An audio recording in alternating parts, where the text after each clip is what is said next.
कांग्रेस के इससे खराब दिन कभी नहीं आएंगे। जब तक वो रहेंगे कांग्रेस का विकास नहीं हो सकता। देश को पता होना बहुत ज़रूरी है जो बीजेपी ने काम किया है, नहीं तो 70 साल का उनका तो इतिहास ही है। इतने खड्डे खोदे कि अब तो कभी भी सड़क ढह सकती है। हमारा यदि नेता है वो विदेश भी जाएगा तो मंदिरों में और मस्जिदों में जाके आते हैं, और ये यदि विदेश भी जाएंगे तो पब में जाते हैं। यही फर्क है मोदी जी और राहुल गांधी में। 8 साल से पहले भारत एक आंशिक रूप से मुस्लिम देश था। 14 के बाद से भारत एक ट्रू सेकुलर राष्ट्र की ओर निर्माण हुआ। अगर कोई प्यून वैकेंसी निकलती है तो ये एमटेक बीटेक वाले वहाँ पे अप्लाई कर रहे हैं। इसका कारण पता है क्या है? क्योंकि सिर्फ उनके पास डिग्री है, योग्यता नहीं है।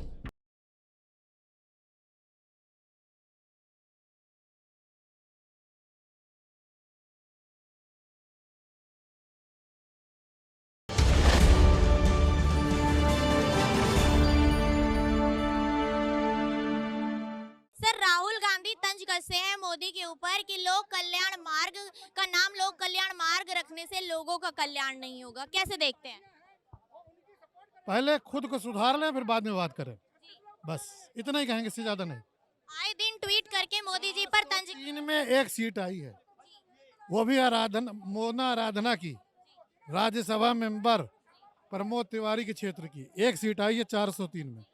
इससे ज्यादा क्या कहना है? आए दिन ट्वीट करके मोदी जी पर तंज कसा जाता है और कहा जाता है कि 8 जो देखन मैं चला बुरा न मिलिया कोई, जो दिल खोजा अपना मुझसे बुरा न कोई। राहुल गांधी बोल रहे हैं कि लोक कल्याण मार्ग का नाम लोक कल्याण रखने से लोगों का कल्याण नहीं होगा। क्या कहना चाहिए?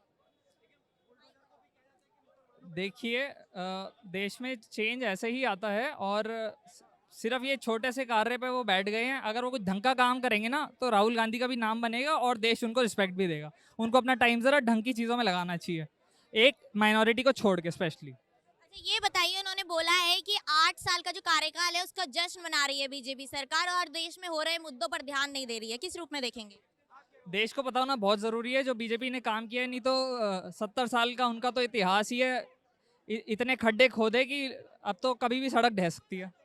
और जो कश्मीर में जो मुद्दा चल रहा है उसको लेकर भी राहुल गांधी ट्वीट करते हैं और मोदी सरकार पर तंज कसते हैं। कैसे देखते हैं उनके जो इस समय वहां पर जो कश्मीरी पंडित पलायन कर रहे हैं? देखिए, आम लोगों की सुबह चाय से होती है, राहुल गांधी की सुबह मोदी को गाली देने से होती है। अगर वो दिन में एक बार मोदी को गाली नहीं देंगे तो उनकी सुबह नहीं खुलेगी। और राहुल गांधी ने ट्वीट करके ये बोला है कि लोक कल्याण मार्ग का नाम लोक कल्याण रखने से लोगों का कल्याण नहीं होगा। कैसे देखते हैं? उनका तो उल्टा बयान होता ही है। वो तो मतलब जन्मजात उनको जो पता नहीं कैसे हिंदुस्तान के कुछ लोगों से अलग ही राय रखते हैं, जिससे कि हिंदुस्तान की अधिकांश जनता इत्तेफाक नहीं रखती है। जो कश्मीर में जो मुद्दा चल रहा है, कश्मीरी पंडित पलायन कर रहे हैं, उनको किस रूप में देखते हैं? देखिए, बहुत बड़ा दुर्भाग्य है हमारे देश के, और हमारे देश की जो राजनीतिक दल हैं वो जो है अपने फायदा के लिए जो है कुछ छोटा छोटा फायदा के लिए उसको हवा दे रही है। और जो पहले का 1990 का कश्मीर था और अब के कश्मीर में जिस तरीके से बदलाव आया है, कैसे देख रहे हैं? वो बहुत बड़ा फर्क है। उसी फर्क को जो है कुछ राजनीतिक दल 1990 में ले जाना चाहते हैं।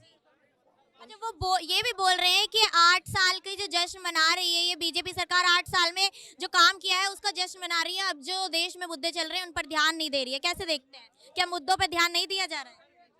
एकदम दिया जा रहा है। ये लोग अपनी असफलता को छिपा रहे हैं, ये विरोधी दल। हाँ। सर, कुछ कहना चाह रहे थे आप? जी, मैं ये कहना चाहता हूँ कि पंडित भाई जो वहाँ से पलायन किए थे, अभी तो मजबूत सरकार है, आदरणीय प्रधानमंत्री मोदी जी के हाथों में देश है, देश सुरक्षित भी हम मानते हैं। तो जो भी पंडित लोग बेघर है उनको जल्द से जल्द बसाना चाहिए और सभी से वार्तालाप करना चाहिए कि पंडित भाइयों को क्या क्या चाहिए। जैसे कहा गया था मोदी जी की तरफ से कि वहाँ मतलब लोग प्लॉट खरीद सकते हैं, लोग शादियाँ भी कर सकते हैं, माहौल अच्छा हुआ है। तो मैं यही कहूँगा, अभी भी सुनने में आ रहा है कि पंडित भाई वहाँ नहीं जा पाए हैं, लोग असहज महसूस कर रहे हैं, सुरक्षा नहीं मिल रहा है। तो सरकार का दायित्व बनता है सभी को सुरक्षा दे और फिर से सभी को अपनी मांगों को मानते हुए सरकार बसाए। क्योंकि देखते हैं लगातार कोसते रहते, एक कोई कहता है कि कांग्रेस ने 70 सालों में डुबा दिया, ऐसे हुआ वैसे हुआ। तो आज तो देश मजबूत हाथों में है ना, तो आज क्यों बेघर है पंडित? सभी को बसाया जाना चाहिए जल्द से जल्द। सर, मेरा एक सवाल है आपसे। राहुल गांधी बार बार पलटवार करते हैं मोदी सरकार पर और तंज कसते हैं और कहते हैं कि लोक कल्याण मार्ग का नाम बदलने से लोगों का कल्याण नहीं हो रहा। कैसे देखते हैं? दो चीजें हैं, राहुल गांधी जी के ऊपर क्या बोले हैं। कारण क्या है कि उनको बोलने से पहले उनको विचार करना चाहिए, विचारधारा है ही नहीं और वो खाली बोलते बोलते रहते हैं। अब लोक निर्माण मार्ग को बदलने से जरूरी नहीं है कि लोगों का निर्माण हो जाएगा, ये बात तो सही है, पर उससे पहले विचार तो ठीक करने चाहिए। वो उनके विचार ठीक होते नहीं है तो क्या करें, वो यही जवाब देते रहते, प्रश्नों का जवाब देते। अभी लंदन गए थे तो आपने देखा ही था कि वो कोई भी प्रश्न का जवाब नहीं दे पा रहे थे, तो विचार ही नहीं है, भूल जाते हैं। अब जो जो उनको लिख के दिया जाता है वो भी नहीं बोल पाते हैं, तो जो भी उनको दो चार लाइन बोलनी होती है, कभी ट्विटर के नाम पर, कभी किसी के नाम पर कोई और लिखता रहता है। इसलिए हम उनको लोग क्या कहते हैं मालूम नहीं, पर हमको ये कहता है कि हमको ऐसा लगता है कांग्रेस के इससे खराब दिन कभी नहीं आएंगे। जब तक वो रहेंगे कांग्रेस का विकास नहीं हो सकता। अच्छा, बार बार विदेश में जाकर देश की बुराई करना और देश में रहकर भी देश की बुराई करना कितना सही है? देखिए, राहुल गांधी जी का विचारधारा कोई राष्ट्रीय विचारधारा नहीं है, ऐसा मेरा मानना है। आप देखिए, मोदी जी अभी नेपाल गए थे तो वहाँ के सभी मंदिरों में और जहाँ पर वो विशेष मंदिर था उसमें भी वो गए, बुद्ध के मंदिर के ऊपर, और उन्होंने देखा कहाँ पैदा हुए, ये सब आपने भी देखा होगा। और राहुल गांधी जी क्या करने गए थे नेपाल में? पब में। तो ये विचारधारा का फर्क है। हमारा यदि नेता है वो विदेश भी जाएगा तो मंदिरों में और मस्जिदों में जाके आते हैं, और ये यदि विदेश भी जाएंगे तो पब में जाते हैं। यही फर्क है मोदी जी और राहुल गांधी में। सर, राहुल गांधी ये भी तंज कसते हैं कि मोदी सरकार जो है अपने 8 साल के कार्यकाल का जश्न मना रही है और जो देश में चल रहे हैं मुद्दे उन पर ध्यान नहीं दे रही है। कैसे देखें? अब हम जश्न मनाएं तब भी उनको दिक्कत है, हम रोने लगे तो कहेंगे रोते हैं। इस 8 सालों में, 8 साल से पहले भारत एक आंशिक रूप से मुस्लिम देश था। 14 के बाद से भारत एक ट्रू सेकुलर राष्ट्र की ओर निर्माण हुआ, जिसमें हमने कहा कि सबका साथ और सबका विकास होना चाहिए। हमने राम मंदिर बनवाया तो साथ में हमने मस्जिद भी बनवाई 30 किलोमीटर दूर के बाद, और कोई झगड़ा नहीं हो, पूरे देश ने देखा इस चीज़ को। हम इस विचारधारा को लेकर चलना चाहते हैं, पर राहुल गांधी जी, अखिलेश यादव जी, केजरीवाल जी, ममता बनर्जी जी कुछ भी कहें, हम तो यही कहेंगे लोगों का काम है कहना, हम तो काम कर रहे हैं।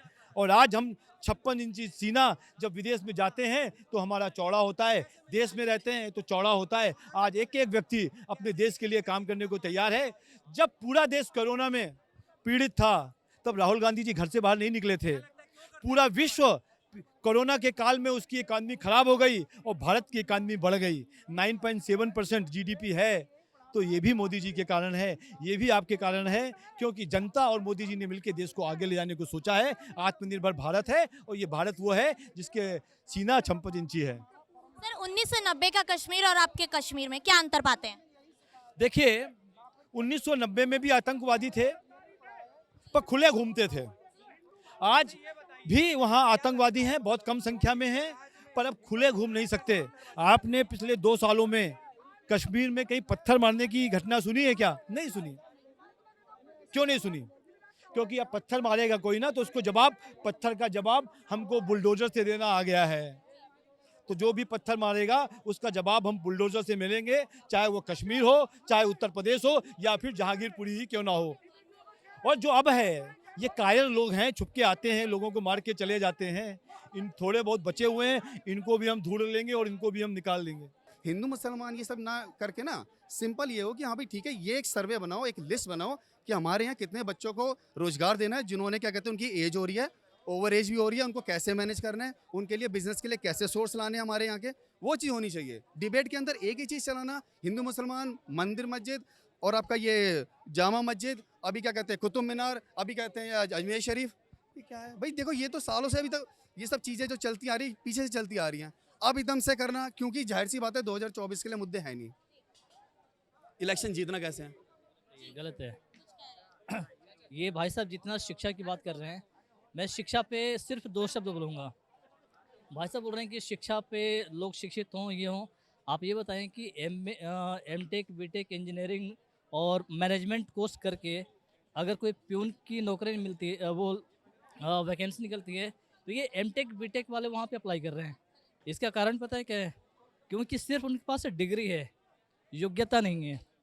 अगर योग्यता होती तो कम से कम अपने डिग्री के लिए शर्म तो कर लेते। इतनी शर्म तो है नहीं कि एमटेक बीटेक इंजीनियरिंग कर लिया और प्यून की नौकरी के लिए फॉर्म भर रहे हैं। उसके बाद बोला जा रहा है कि बेरोजगारी है। ये बेरोजगारी क्यों नहीं रहेगी अगर आप ऐसे ऐसे डिग्रियाँ ले करके इस तरह की डिग्रियाँ ले करके आप अपनी जो काबिलियत है वो आप शो नहीं कर रहे हो। आप तो ये शो कर रहे हो कि मैंने मैनेजमेंट किया है और हमारे पास तो रोज़गार नहीं है। आज की तारीख में सबके पास तो रोज़गार है, हाईटेक ज़माना है। अगर आज की तारीख में कोई बेरोज़गार है तो वो अपनी वो जो काबिलियत योग्यता नहीं है उसकी वजह से है, इस वजह से नहीं है कि शिक्षा नहीं है। शिक्षित जो अच्छे बच्चे शिक्षित हैं, आप देखते होंगे कि गाँवों में चाहे शहरों में जिनके पास पढ़ाई का जुनून है और जो वाकई पढ़ाई कर रहे हैं, अगर 10th क्लास का बच्चा भी है ना तो वो प्यून की नौकरी नहीं कर रहा है, वो ट्यूशन पढ़ा रहा है, पढ़ा कर वो अपना खर्चा निकाल रहा है। लेकिन जो MA BA और जो ग्रेजुएट बंदे हैं वो क्या कर रहे हैं, वो प्यून की नौकरी ढूंढ रहे हैं। ठीक है, तो वो अपनी जो अयोग्यता है ना उसको सिद्ध कर रहे हैं। बात ये है कि ज्ञान देना बहुत अच्छी बात है, लेकिन उस पर अमल करना बहुत मुश्किल चीज़ है।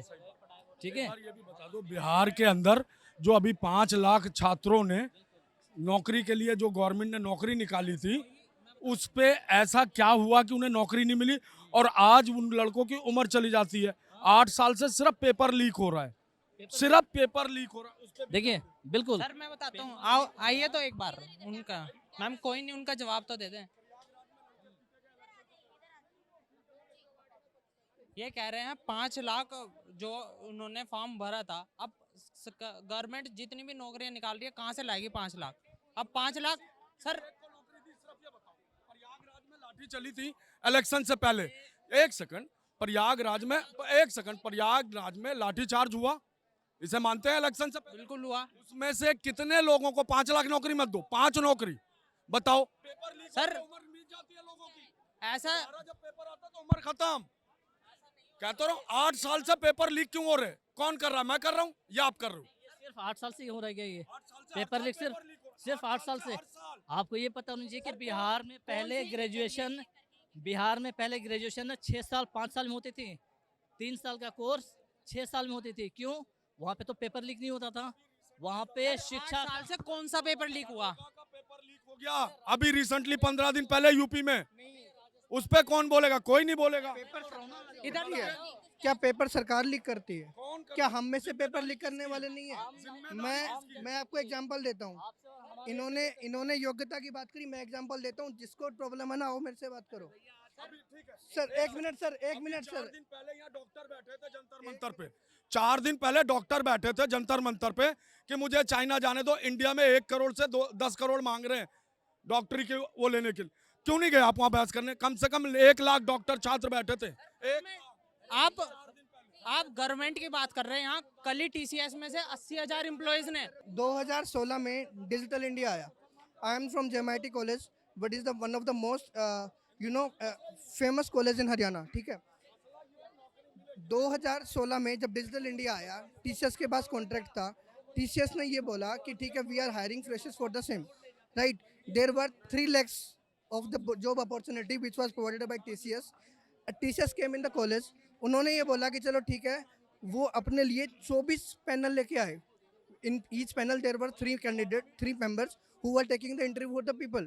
ठीक है, 950 बच्चों ने एप्टीट्यूड टेस्ट दिया। There were 4 rounds. One was aptitude, second was technical round, third was manager round, fourth was HR round. 950 बच्चों में से सिर्फ 91 लोगों को जॉब मिली। अब जब हम बचपन में हमसे जब टीचर्स पूछते हैं कि what you want to be in your life, people example क्या देते हैं? बच्चे क्या कहते हैं? मुझे पायलट बनना है, मुझे एस्ट्रोनॉट बनना है। आप मुझे एक बात बताइए, एक बच्चा जिसने बीटेक कॉलेज करी है, उसके बाद अगर उसको गवर्नमेंट की तैयारी करनी है तो क्या उसको स्टार्टिंग से उसके पास एम क्यों नहीं था? TCS ने उस दिन के बाद से कॉलेज से कॉन्ट्रैक्ट खत्म कर दिया, because you do not have the enough capability of the people which should we hire for. I am the one of the most important candidate which was hired at the time. In 2016 I was hired for 3 lakhs and now I am at 21. So what is the issue? The issue not here is, आप देखिए government 140 crore लोग हैं, क्या सबको government चलाती है? क्या government job ही the only last option which would give the people to eat the food. खाना खाने के लिए क्या गवर्नमेंट जॉब भी अप्लाई है? आप मार्केट के अंदर जाइए, आपके पास काबिलियत हो, आप इंग्लिश सीखिए, लाओ मैं आपको 3-3 लाख के पैकेज लगा के देता हूँ। अब मैं आपको देता हूँ, मेरे पास एक ही जॉब है, एक इंसान पे 3-3 जॉब है। मैं खुद इस समय पे ऑटोमेशन में काम करता हूँ। हमारे एचआर ढूंढ रहे हैं लोगों को, भैया जॉब लेने आ जाओ। कोई 1.5 लाख 2 लाख का पैकेज दे रहे हैं, कह रहे हैं बस एक टूल सीख लो 1.5 महीने में सेलेनियम और आके भैया हमारे यहाँ पे जॉब कर लो। ऐसा कुछ है ही नहीं। आप सरकारी जॉब में कब तक अटके रहोगे? आज अमेरिका अगर आ गया तो वहाँ के जब आप बच्चे से पूछते हो ना भैया क्या बनेगा बड़ा होके, तो वो ये नहीं कहता कि मैं सरकारी जॉब करूंगा, क्योंकि वहाँ पे सरकारी जॉब में इतने ज्यादा सुविधाएं नहीं दे रखी। ये सुविधाएं जब तक हटेंगी नहीं ना सरकारी जॉब में से, मेरे फादर खुद सरकारी जॉब में, मैं यहीं पे रहता हूँ पास में सीट